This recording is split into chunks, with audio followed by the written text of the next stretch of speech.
E aí, meus queridos amigos e amigas que acompanham a Escola de Ciências da Vida pelo Facebook e pelo YouTube, beleza pura com todos vocês? Vamos começar mais um curso aqui na Escola de Ciências da Vida, o curso de Patologia. Esse curso é para fechar o compêndio geral aí dos cursos da Escola de Ciências da Vida. Obviamente, pode ser que venha a ter outros cursos aí, mas do compêndio geral, o curso de Patologia é um dos últimos a ser lançado aí. E nós vamos falar bastante sobre este tópico, também incrivelmente importante a todos os profissionais da área da saúde.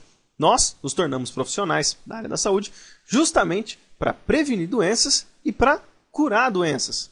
E nada mais certo do que estudar as doenças. A gente precisa saber o que é o normal e o que é o alterado para poder tratar as doenças. E aí, no curso de Patologia, a gente vai ver bastante sobre isso daí. Beleza? Então, nessa aula introdutória, a gente vai dar os conceitos gerais aí da patologia, o que é de fato a patologia. Vamos contar um pouco de história, como sempre. Todas as primeiras aulas a gente fala um pouquinho de história, mas esse aqui a gente vai passar bem rapidinho aí, não vamos dar muitos enfoques. E para encerrar essa aula, a gente vai dar a parte do direcionamento de estudo, beleza? Então, começando. Patologia. Como muitos termos cunhados na ciência, patologia são dois termos distintos. Pato, que significa sofrimento, dor, que é cunhado lá do termo grego, e logia é estudo, né? Logos. Então, a patologia é a ciência que estuda as alterações biológicas anormais das células que causam as doenças. Então, é função da patologia estudar o surgimento de uma doença, como é que ela se discorre, como é que ela acontece, mas não é função da patologia tratar uma doença. Isso é parte da função da farmacologia e da parte da clínica em geral, para poder fazer o tratamento da doença. E quando a gente pensa em patologia, a gente lembra na parte histórica, né? Lá antes de Cristo, Grécia e tal, que as doenças, segundo a cultura daquela época, eram diagnosticadas pelo desequilíbrio do fluido vital. Então, como naquela época a presença da divindade na vida das pessoas era uma coisa extremamente forte, existiam milhares e milhares de deuses, né? Deuses gregos, deuses egípcios, o que se acreditava é que se você ficava doente, alguma coisa de errado você fez, que fez com que o seu fluido vital, os seus humores ficassem desequilibrados.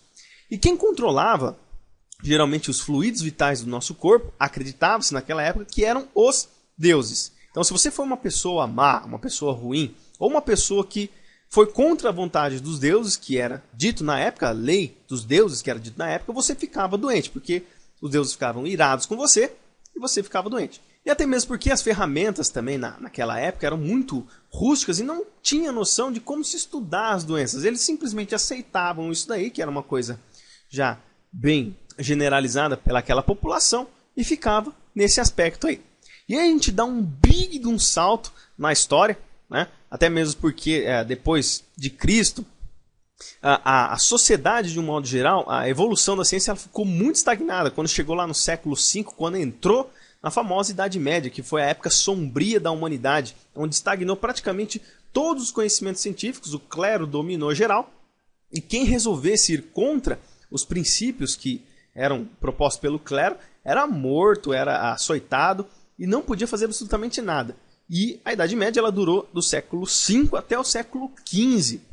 E do século XV até o século XVI, que se começou a fazer os estudos da fisiologia, né? Caiu a Idade Média e começaram a estudar os corpos. A parte do estudo da estrutura do organismo ele começou mesmo a partir do século XV, né? Então a fisiologia, o entendimento das estruturas do corpo começou a aparecer, né? A anatomia ela começou a ficar muito famosa nessa época. E começava a observar que muitas pessoas apresentavam um certo padrão dos órgãos internos. Só que determinadas pessoas tinham um padrão um pouco diferente.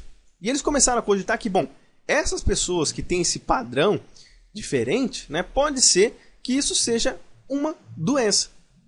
E começou aí a se desenvolver a patologia antiga, que era com base na observação de um indivíduo pós-morto, né, que observasse o corpo dele e falava, não, tem alguma coisa errada, alguma coisa que difere do normal dos outros indivíduos nesse indivíduo, e provavelmente ele deve ter morrido por isso.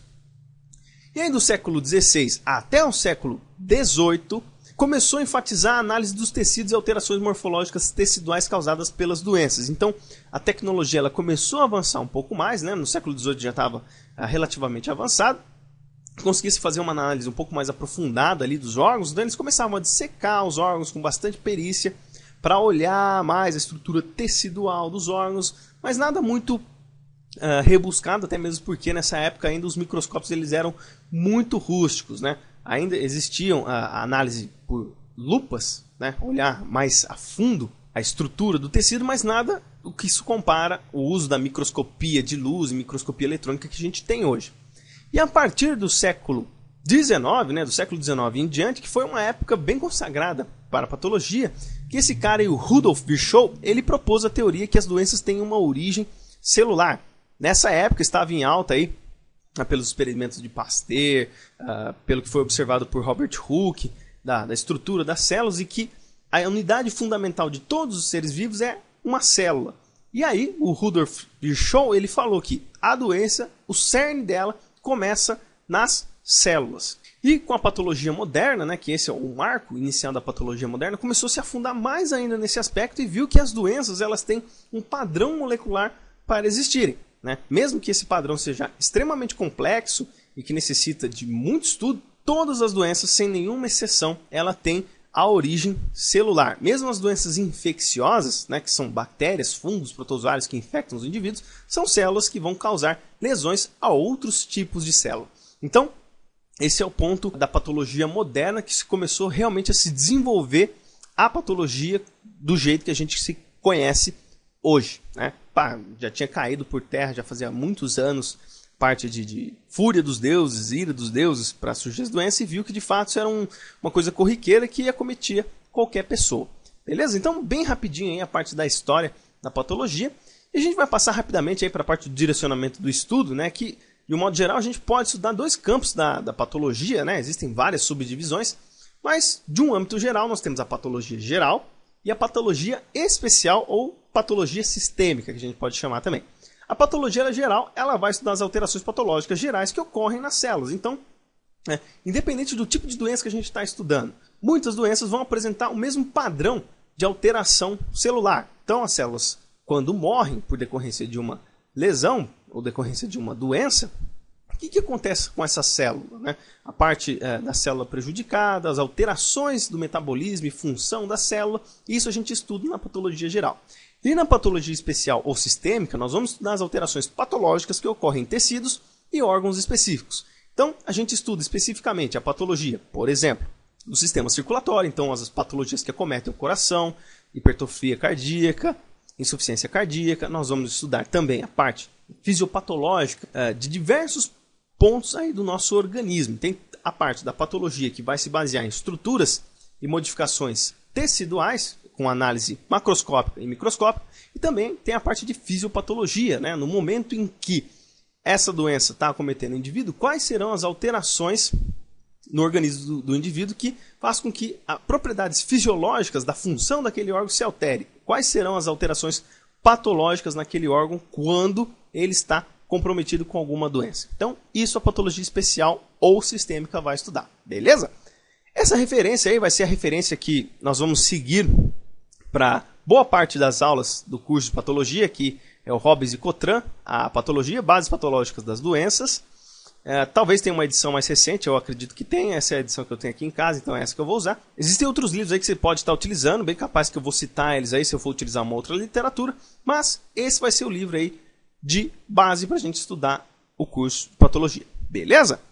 Então é isso aí, espero que vocês tenham gostado dessa aula. Se vocês gostaram, peço que deem um joinha, me ajuda a compartilhar o vídeo. Quanto mais os senhores fizerem isso, mais o YouTube me enxerga e mais pessoas são beneficiadas aqui com a Escola de Ciências da Vida. E se os senhores quiserem participar, se inscrevam aqui no canal do YouTube e participem lá do grupo e da página da Escola de Ciências da Vida no Facebook. Tem meu Facebook particular, se vocês quiserem me adicionar também pode.